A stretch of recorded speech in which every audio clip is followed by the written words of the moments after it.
감사합니다. 새해 하나님께서 저들을 축복해 주시고 또 은혜 주셔서 이 시간도 영시예배로 새해 들어 첫날 첫 시간에 예배 드리게 하심을 감사합니다. 우리에게 주신 이 말씀이 한 해 동안 살아가는데 우리의 삶에 축복이 되게 하시고 우리의 삶 속 기적을 일으키는 능력의 말씀이 될 수 있도록 도와주시옵소서. 예수님의 이름으로 기도하옵나이다. 아멘. 우리 이제 영시예배 하나님께 드리는데 하나님께서 이 말씀으로 우리 우리 교회와 우리 성도들의 삶을 축복해 주시기를 바랍니다. 우리 한번 영어로 한번 해볼까요? Happy Old Year. 시작. 해가 잘 안 돌아갑니까? Happy Old Year. 자, 우리 다 같이 한번 합시다. 새해 복 받으시기 바랍니다. 시작. 새해 복 많이 받으세요. 네. 자, 오늘 말씀은 우리가 1년 동안 기도의 제목으로 삼고 하나님께서 우리 교회에 주신 말씀으로 저는 그렇게 같이 생각합니다. 항상 기뻐하라. 쉬지 말고 기도하라. 그 다음에 범사에 감사하라. 자, 이 말씀이 여러분 어리들에게 처음 전달된 교회는 바로 오늘 본문에 나와 있는 데살로니가 교회예요. 자, 데살로니가 교회는 바울의 2차 선교 여행 도중에 마케도니아 주의 중심 도시가 첫 번째 도시가 아테네인데 이어서 두 번째 큰 도시가 바로 데살로니가라는 도시입니다. 자, 바울 사도가 이 도시에 도착해서 자, 유대인 해당에서 3주간 동안 핵심적으로 하나님의 말씀을 오리지널 말씀을 증거하셨습니다. 여러분 바울이 전한 이 핵심적인 그리스도의 핵심적인 복음은 우리가 세 가지로 생각할 수가 있습니다. 첫째는 그리스도의 죽음. 자, 예수 그리스도가 우리의 죄 문제를 해결하기 위해서 십자가에서 죽으셨다. 그다음에 두 번째는 그리스도의 부활입니다. 자, 우리에게 새로운 생명을 주시고 새로운 삶을 살도록 해주시기 위해서 다시 주님께서 부활하셨다는 것입니다. 그리고 세 번째는 주님이 이제 다시 오신다는 겁니다. 주님의 재림이죠. 자, 주님이 세상을 심판하기 위해서 다시 오신다는 것. 자, 이 복음을 바로 우리가 전해야 할 핵심적인 복음이고 바울 사도가 데살로니가에서 증거했던 복음입니다. 자, 그런데 바울은 이 데살로니가에 전하는 복음을 전하고 약 6개월 동안 거기에 머물러 있었던 것 같아요. 자, 이후에 이제 바울이 데살로니가를 떠나서 베레아를 거쳐서 이제 고린도로 갑니다. 그런데 바울이 떠나오래. 자, 데살로니가 교인들 가운데는 바울이 전했던 복음 메시지가 자, 그리스도의 다시 오심이라는 이 종말의 메시지를 자, 종말이 온다. 자, 그분은 다시 오신다는 말씀을 데살로니가 교인들 중에서 특히 밖에서 들어온 사람들이 오해를 해서 이제 바울이 증거했던 그 종말의 날이 이미 왔다. 종말의 때가 왔다라고 주하는 사람들이 이제 데살로니가 교인들을 선동하고 있었어요. 자, 이렇게 우리가 안일하게 가정생활하고 직장생활하고 사업을 하는 것이 무슨 의미가 있느냐. 그래서 직장도 그만두고 사업도 그만두고 일상을 이제 포기하는 성도들이 일어나기 시작한 것입니다. 마치 우리나라의 2000년 그 초에 우리나라의 그 종말론, 다미 선교의 그 종말론이 한번 소동을 일으킨 적이 한번 있지 않습니까? 아마 그때를 생각하시면 쉽게 이제 이해가 가리라고 생각합니다. 주님은 다시 오십니다. 물론 여러분 이 종말의 메시지는 잘못된 것은 아닙니다. 그러나 종말을 어떻게 준비할 것인가? 자, 일상을 포기하는 것이 종말의 준비인가? 이것은 전혀 다른 질문에 속한 것입니다. 자, 지금 요동치고 있는 데살로니가 교인들에게 자, 종말론의 바른 준비를 위해서 쓴 말씀이 바로 데살로니가 후서예요. 전후서예요. 그래서 자살구서 2장 2절에 보시면 우리 한번 같이 보실까요? 자, 우리 같이 봅시다. 시작. 영으로나 또는 말로나 또는 우리에게서 받았다는 편지로나 주의 날 이랬다고 해서 쉽게 마음이 흔들리거나 두려워하거나 하지 말아야 한다는 것이라. 자, 이렇게 기록하고 있어요. 그 다음에 다시 데살로니가후서 3장 11절에 있는 말씀을 한번 보실까요? 시작. 우리가 들은즉 너희 가운데 게으르게 행하여 도무지 일하지 아니하고 일만 만드는 자들이 있다 하니 그랬습니다. 도무지 일은 하지 아니하고 일만 만드는 자, 다시 말하면 트러블 메이커들이 있다. 자, 이들이 바로 종말의 메시지, 재림의 메시지를 바르게 받아들이지 못한 사람들이었던 겁니다. 그래서 오늘 본문 데살로니가서 5장 1절을 다시 한번 보시기를 바랍니다. 시작. 형제들아 때와 시기에 관하여는 너에게 쓸 것이 없음은. 자, 지금 바울은 종말의 때, 종말의 시기에 관해서 지금 가르쳐 주시고 있습니다. 비록 내일 종말의 날이 온다 할지라도 나는 한 그루의 사과나무를 심겠다. 누가 얘기했죠?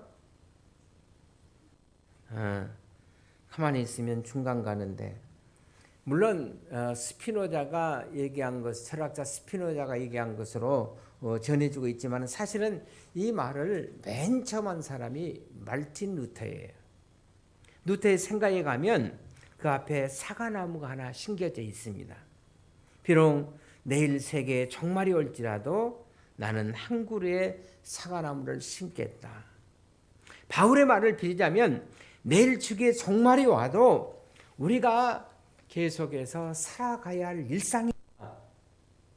여러분, 우리는 지난 한 해 동안 코로나 어둠 속에서 허우적거리는 힘든 한 해를 살아왔던 것도 사실입니다.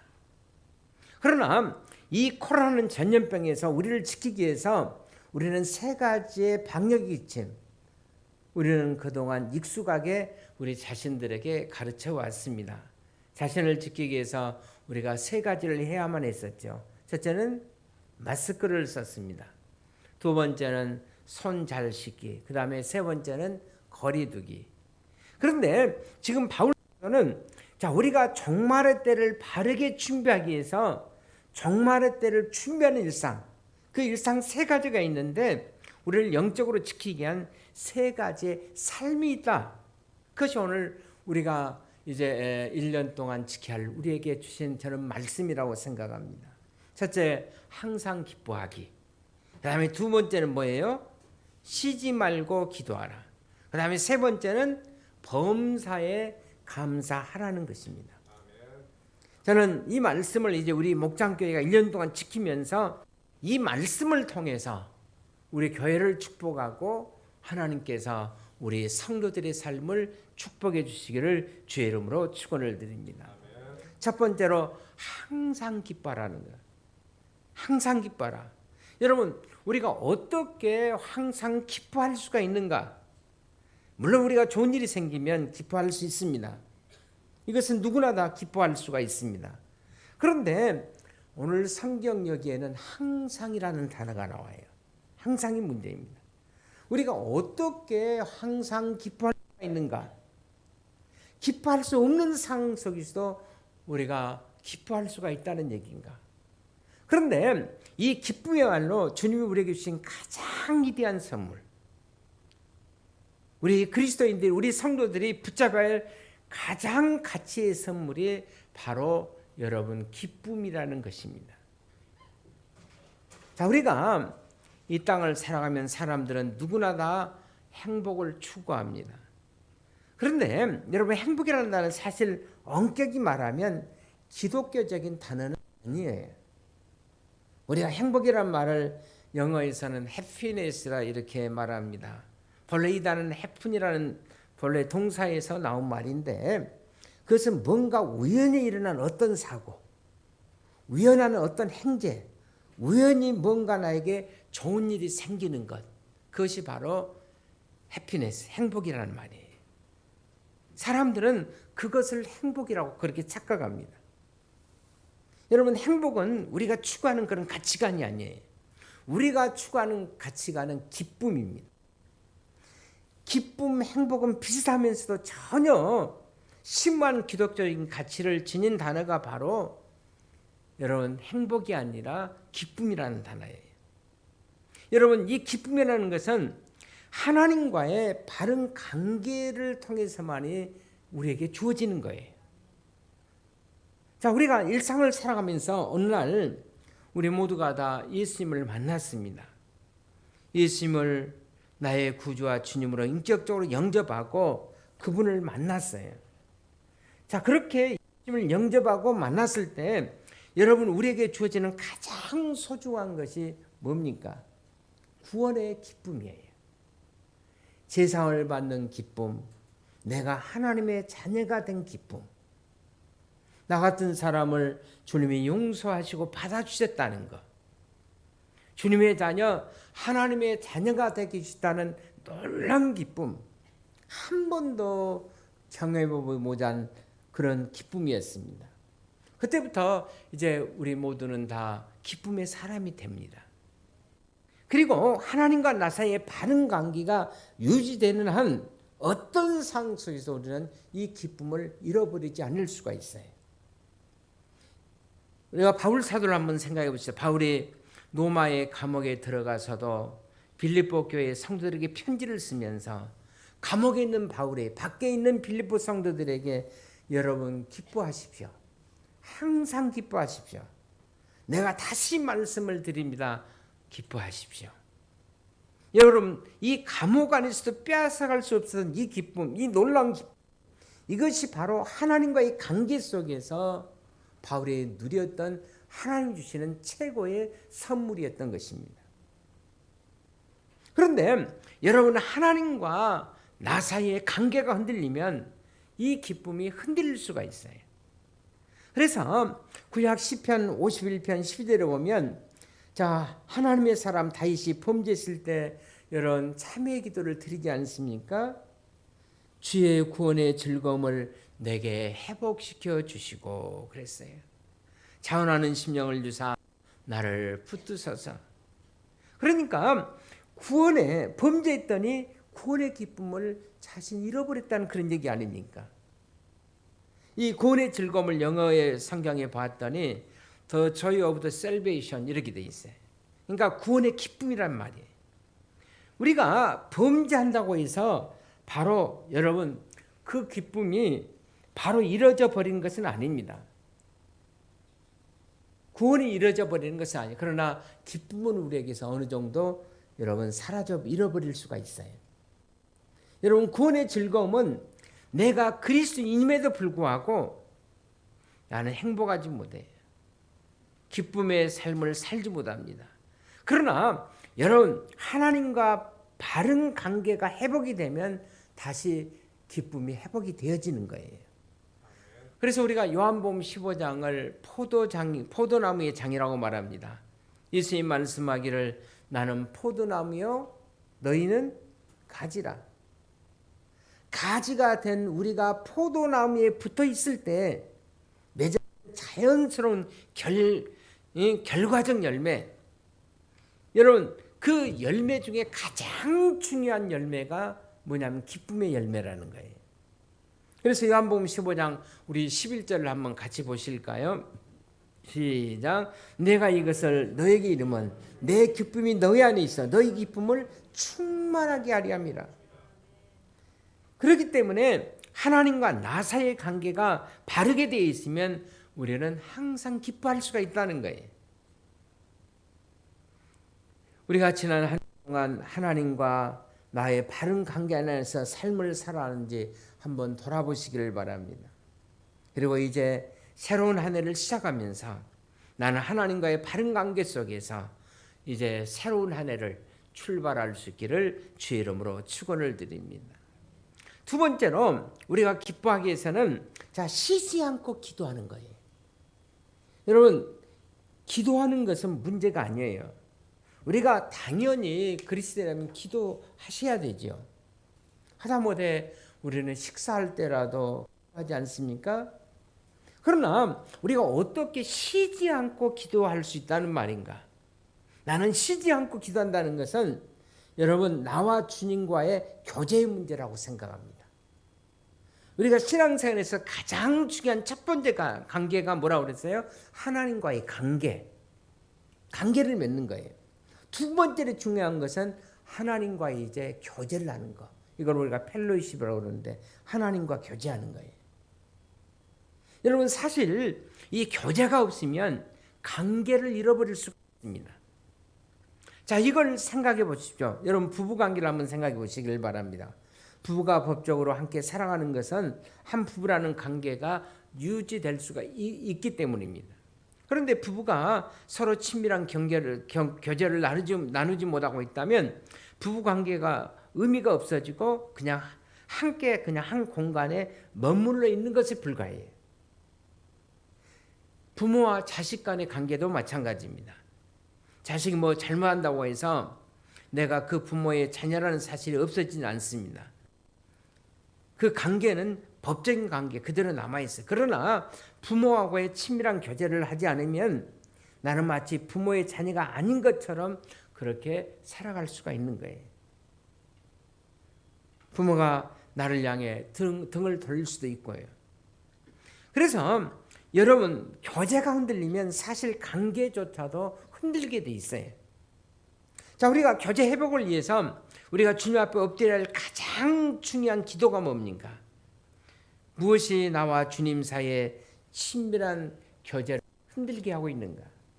제일 중요한 것은 무엇보다도 죄라는 겁니다. 여러분 교제가 회복되려면 뭘 마땅히 해야 합니까?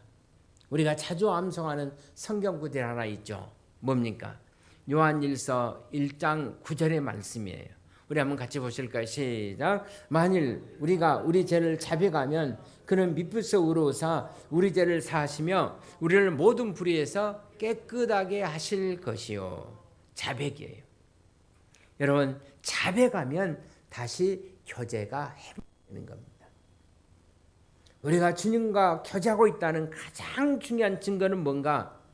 주님과 소통하고 있다는 겁니다. 여러분 주님과 소통하는 이것이 뭐죠? 기도예요. 기도. 여러분 기도가 메마르면 교제도 메마르게 되는 거예요. 문제는 그러면 우리가 어떻게 쉬지 않고 기도할 수가 있다는 얘기인가? 기독교 그 사막 교부 시대에 문자 그대로 이 말씀을 순종하고자 하는 그런 믿음의 선배들이 있어요. 그래서 이 사람들로 하여금 이제 수도원 운동이 시작이 됩니다. 고대 수도원에 가면 하루에 종을 3시간 간격으로 하루에 7번씩 쳤다고 합니다. 우리가 시편 119편 164절에 보시면 내가 하루 7번씩 주를 찬양하며 그런 말씀이 있어요. 자, 이런 말씀들을 기억하면서 하루에 이제 종을 3시간 간격으로 7번씩 쳤다고 합니다. 그런 습관이 생겼어요. 그래서 수도원에 가서 하루 종일 기도만 하는 것이 아니고 또 먹고 살아가 삶을 영위하기 위해서는 노동도 하고 일도 해야죠. 그러면 종소리를 들으면 그 자리에서 모여서 서로 이제 그때 기도하기 시작합니다. 하루에 몇 번, 7번 기도의 자리에서 주님과 소통하면서 자기들의 일상의 삶을 유지했다고 합니다. 그런데 종종 수도원을 일시적으로 다녀갔다가 다시 일상으로 돌아가는 사람들에게 옛날 사막의 교부들은 이런 충고를 했다고 합니다. 당신들이 가정으로 돌아가면 이제 종을 쳐주는 사람들이 없는데 그러면 숨 기도를 하라고. 우리가 사람들은 다 숨을 쉬고 들숨이 있고 날숨이 있고 그다음에 들어 마셨다가 또 우리가 날숨은 내뱉고 숨을 들어 마실 때는 주님 저를 도와주시기 바랍니다. 또 숨을 내뱉을 때는 내 죄를 고백하고 하나님 또 숨을 들어 마실 때는 주님 저에게 지혜를 주세요. 저 많이 힘듭니다. 아주 간단하게 이런 짧은 기도를 드렸다고 합니다. 여러분 베드로가 갈릴리 바다의 그 풍랑 속에 파도 속에 빠져들어가면서 베드로가 긴 기도를 드리지는 않았어요. 베드로가 물속에 빠져가면서 전지하시고 전능하신 하나님 아버지 지금 제가 물속에 지금 빠져 들어갑니다. 그렇게 기도한 거 아니에요. 어떻게 했죠? 물속에 빠져갈 때 주님 살려달라고. 주님 살려주시기 바랍니다. 그때 주님께서 즉각적으로 그 기도를 응답해 주셨어요. 그래서 초대 교부들은 아침에 일어나면 한 번, 오전에 두 번, 오후에 두 번, 그리고 잠자리에 들기 전에 한 번. 자, 그러니까 여러분 기도를 드리길 원한다면 여러분 일하다가도 기도할 수도 있고 설거지하면서도 우리가 기도할 수 있고 운전하다가도 기도할 수 있고 운전할 때 가장 또 힘든 것이 누가 확 끼어들었을 때 입에서 뭐가 나오려고 하죠. 그때도 주여 하고 기도할 수 있고 우리가 숨 쉬면서 들숨 날숨 쉬면서 계속 우리가 하나님 앞에 기도할 수 있어요. 우리가 인생의 삶을 살아가면서 갈등을 겪을 때도 들숨 날숨 하면서 죽여가 아니라 주여 하면서 기도할 수가 있습니다. 그래서 새해는 여러분 늘 감사하면서 어떤 상황 속에서도 감사하면서 원망하지 말고 여러분 기도해 보시기를 바라. 그때 하나님께서 은혜를 주실 거예요. 하나님 마지막으로 여러분 올해는 범사에 감사할 수 있기를 바랍니다. 나쁜 일이 생겨도 어떻게 감사할 수가 있는가? 자, 우리가 잘 아는 로마서 8장 28절 제가 좋아하는 말씀이기도 합니다만은 한번 같이 볼까요? 시작. 우리가 알거니와 하나님을 사랑하는 자 곧 그 뜻대로 부르심을 입은 자들에게는 모든 것이 합력하여 선을 이루느니라. 우리가 이 하나님을 믿는다면 모든 것이 하나님께서 선을 이룰 테니까 우리는 감사할 줄 알아요. 여러분 코로나가 아무리 창궐해도 또 오미크론이 지금 사람들에게 힘들게 해도 하나님은 그것까지도 협력해서 때가 되면 우리에게 축복 주신다는 거예요. 선을 이루게 하신다는 거예요. 그러므로 절대 이런 것 때문에 우리 믿음 손해 보면 안 돼. 오히려 하나님께서 오늘 성경에 말하는 대로 하나님을 사랑하는 그 뜻대로 부르심을 입은 자들에게는 모든 것이 안 좋은 것도 결국은 지내놓고 보면 협력해서 우리의 믿음을 돈도하게 해서 선을 이루도록 하나님께서 복을 베풀어 주신다는 겁니다. 여러분 요셉의 삶 보면 파란만장한 삶이죠. 제가 요셉이 파란만장한 삶을 살았다 해도 어떤 친구가 그러더라고. 그러면 1억이네요. 파란 것 만장이면 1억이더라고 세보니까. 아무튼 요셉이 파란만장한 인생을 살고 자 그의 죽음의 사지에서 그는 극복하고 자기를 이제 구덩이에서 던졌던 형들을 그가 애굽의 총리가 돼서 만났을 때 그가 용서할 수 있었던 이유가 뭡니까? 요셉은 하나님의 주권을 믿고 있었기 때문이에요. 창세기 45장 5절로 봅시다. 그가 형제들을 만났을 때 자기를 팔았던 그 왼수 같은 형제들을 만났을 때 어떻게 얘기하면 같이 봅시다. 시작. 당신들이 나를 이곳에 팔았다고 해서 근심하지 마소서 한탄하지 마소서 하나님이 생명을 구원하시려고 나를 당신들보다 먼저 버리셨나이다. 할렐루야. 당신들이 형들은 아마 굉장히 지금 요셉의 눈치를 보면서 졸아 있을 거예요. 그런데 근심하지 마소서 한탄하지 마소서 하나님이 우리의 생명을 구원하시려고 당신들보다 나를 먼저 이곳에 보냈습니다. 또 7절에 한번 보십시다. 시작. 하나님이 큰 구원으로 당신들의 생명을 보존하고 당신들의 후손을 세상에 두시려고 나를 당신들보다 먼저 이곳에 보내셨나이다. 이 말은 무슨 얘기냐면 우리가 잘 아는 대로 결국은 요셉이 이제 애굽에 오고 그다음에 흉년 맞이해서 이제 아버지 야곱까지 다 모시고 있잖아요. 어디로? 고센 땅에. 지금 그 배경이 들어있는 말씀이에요. 그래서 여기에서 애굽에서 이제 200만으로 성장하니까 하나님께서 이제 가나안 땅으로 다시 그들을 모세를 통해서 인도하시네요. 7절의 말씀이 그런 내용이 들어있는 말씀이에요. 하나님이 큰 구원으로 당신의 생명을 보존하고 당신들의 후손을 세상에 두시려고 나를 당신들보다 먼저 이곳에 보냈습니다. 자, 요셉은 하나님의 주권을 믿는 신앙이에요. 아무리 힘들어도 고통스러워도 그래서 요셉은 하나님 앞에 감사할 수가 있었어요. 여러분 우리의 삶이 아무리 힘들어도 죽겠다 하지 마세요. 어떤 분은 죽겠다가 아니라 죽게 있습니다 라고 얘기하더라고요. 여러분 2021년 모든 면에서 우리가 힘든 것도 사실입니다. 그러나 저는 2020년도 하나님께서 저에게는 많은 저는 축복을 주셨다고 믿습니다. 우리 너희도 보면 저하고 비슷한 연배가 갑자기 돌아가셨어요.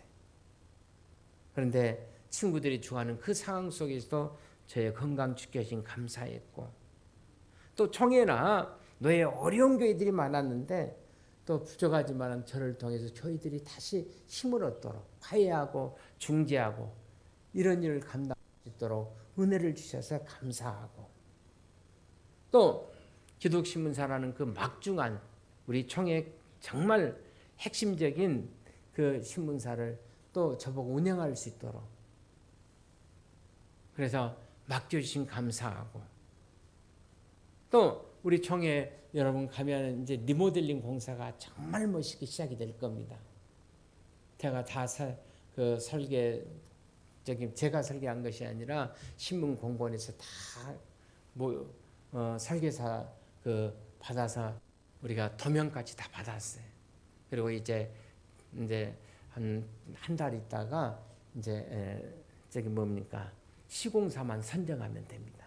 그럼 예쁜 여러분들이 코렉스 넘어가면 좌측에 엉덩 넘어가면 우리 대한예수 장로회 총회, 그거 제가 리모델링 위원장으로서 감당하고, 또 총회 재산위원장으로. 왜냐하면 그 자칫 잘못하면 욕 바가지로 먹는 거예요. 돈에 휘말리는 건데 저는 돈에 가까이 가지 않고 오히려 그 직원에게 다 그걸 재정적인 것을 맡겼기 때문에 어려움은 없을 겁니다.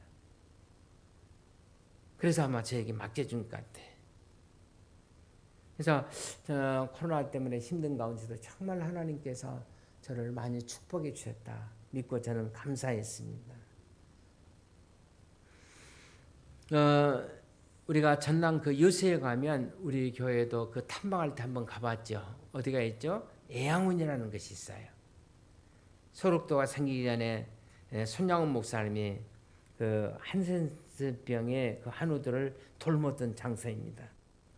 그런데 그 애양원에 갔을 때, 우리 성도들이 갔을 때 그 유리 안에 전시품이 이렇게 전시되어 있는데, 그 가운데 가장 우리의 눈길을 끌었던 봉투 하나가 그 유리함 속에 들어있던 걸 우리가 다 보셨어요. 우리 성도님들이 그때. 거기는 바로 감사헌금의 봉투였습니다. 두 아들이 순교를 당한 직후 장례식을 마치고 손양원 목사님께서 거기다가 감사헌금을 드렸던 봉투예요. 그 봉투의 겉면에는 이런 글귀가 있어요. 두 아들의 순교를 감사하며 1만 원 손양원. 여러분 1만 원은 지금 얼마 아니지만은 그 당시 돈으로는 어마어마한 돈이에요. 지금은 목사님 그 월급으로 얘기하면 10년 이상 드려도 다 더 많은 돈이에요. 왜냐하면 그때 목사님의 그 사례가 80원이었다고 합니다. 그때 80원이었으니까 1만 원. 얼마나 큰 돈이에요. 1948년 여수 순천 그 반란 사건의 와중에서 순천 사범학교를 다니던 손양원 목사님 두 아들 동인과 동신 그 두 아들이 순교를 하게 됩니다. 당시 손양원 목사님은 애양원 교회에서 기도를 드리고 있었는데 갑자기 두 아들의 순교 소식을 접하고는 그 자리에서 하나님 앞에 이런 기도를 드렸다고 합니다.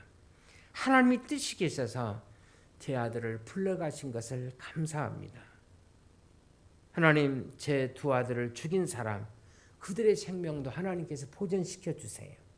제가 그들에게 전도하겠습니다. 그가 지옥 가는 하나님 안 됩니다. 하나님 저에게 그를 사랑할 수 있는 마음을 주세요. 여러분, 인간으로서 어떻게 이런 기도가 가능할 수가 있겠습니까?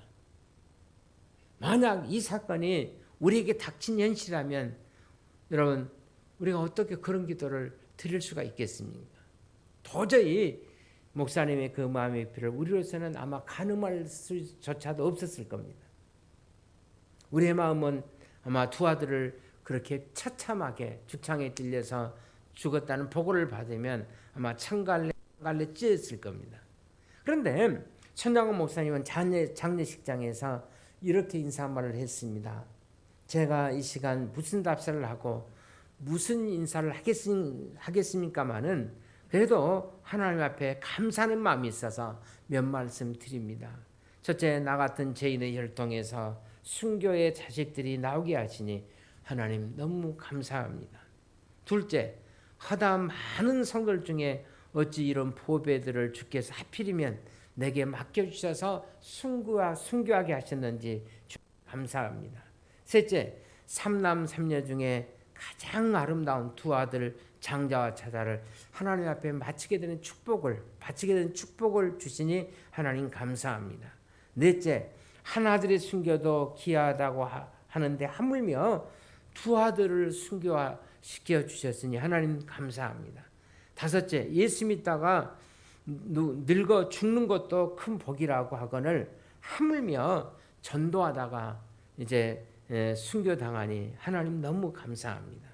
여섯째, 미국 유학 내려고 준비했던 내 아들 미국보다 더 좋은 천국에 데려갔으니 내 마음이 이제 안심이 되어서 하나님께 감사합니다. 일곱째, 나의 사랑하는 두 아들을 죽인 원수를 해결시켜서 내 아들을 삼고자 하는 사랑하는 마음을 하나님 주셨으니 감사합니다. 여덟째, 내 두 아들의 순교로 말미암아 무수한 천국의 아들들이 생겨날 것을 생각하니 하나님 너무 감사합니다.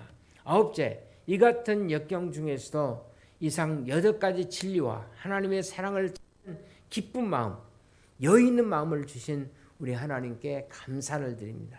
그 다음에 10번째, 이랬던 가분한 축복을 누리게 되는 것을 하나님 앞에 감사합니다. 그날 장례 예배는 눈물로 바다를 이루었다고 합니다. 하지만 손 목사님은 슬퍼하기보다는 영광일세 영광일세 내가 누릴 영광일세 아주 힘있게 찬송을 불렀고 장례식 후에 하나님 앞에 감사한 것 1만 원. 지금 같으면 아마 제가 볼 때는 돈은 계산해 보지 않았으면 지금 돈으로 한 사람이 한 10억쯤 되지 않았을까 그렇게 생각이 되어지는데요.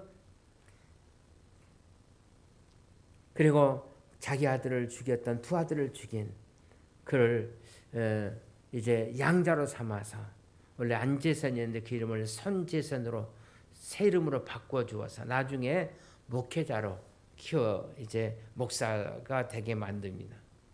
그가 신사참배를 거부하고 투옥되어 있는 동안 자기의 사랑하는 정량순 그 사모에게 보낸 옥중사싱에서 병든 아내를 향해서도 감사할 것을 불평하지 말고 감사할 것을 보내는 내용입니다. 감옥에서 순교하기 직전 아내에게 보낸 옥중 편지는 그 얼마나 감사의 사람이었는가를 우리에게 확인시켜 줍니다. 동인이 어머니에게 병고 중에서도 얼마나 신우합니까? 그 다음에 좀 생략하고 나는 솔로몬의 부귀보다 욥의 고난이 더욱 귀하고 솔로몬의 지혜보다 욥의 인내가 더욱더 아름다워 보입니다. 땅 평안과 기쁨은 만방의 부약이오니 모든 염려 주께 맡기고 부디 평석을 떠나소서. 그리고 항상 기뻐하고 범사에 감사하소서. 1944년 8월 13일 사랑의 온다탄이다 감사의 이제 수도포대였던 손양원 목사님이 이제 또 거기에서 감옥에서 또 순교를 당하세요. 자, 그의 인생의 마지막을 그는 장시하는 그 순간까지 진정한 감사 무엇인가를 우리에게 보여주신 사랑의 온자탄이었어요. 그 손양원 목사님의 삶이야말로 정말 감사의 삶이라고 할 수가 있습니다. 이제 우리가 새해를 맞이했습니다. 여러분 새해는 코로나가 있어도 오미크론이 우리를 힘들게 해도 걱정하지 마세요. 어떤 상황 속에서 내가 기뻐하고 기도하고 감사하면 하나님께서 반드시 우리에게 기적을 줄 줄로 믿습니다. 그러므로 여러분들이 믿음으로 한 해는 꼭 믿음으로 사십시오. 기도하고 사십시오. 그러면 하나님께서 반드시 우리의 삶 속에 큰 기적들을 베풀어 주실 줄로 믿습니다. 우리 한번 따라합시다. 항상 기뻐하라. 쉬지 말고 기도하라. 범사에 감사하라. 이것이 그리스도 예수 안에서 너희를 향하신 하나님의 뜻이니라. 기도하겠습니다.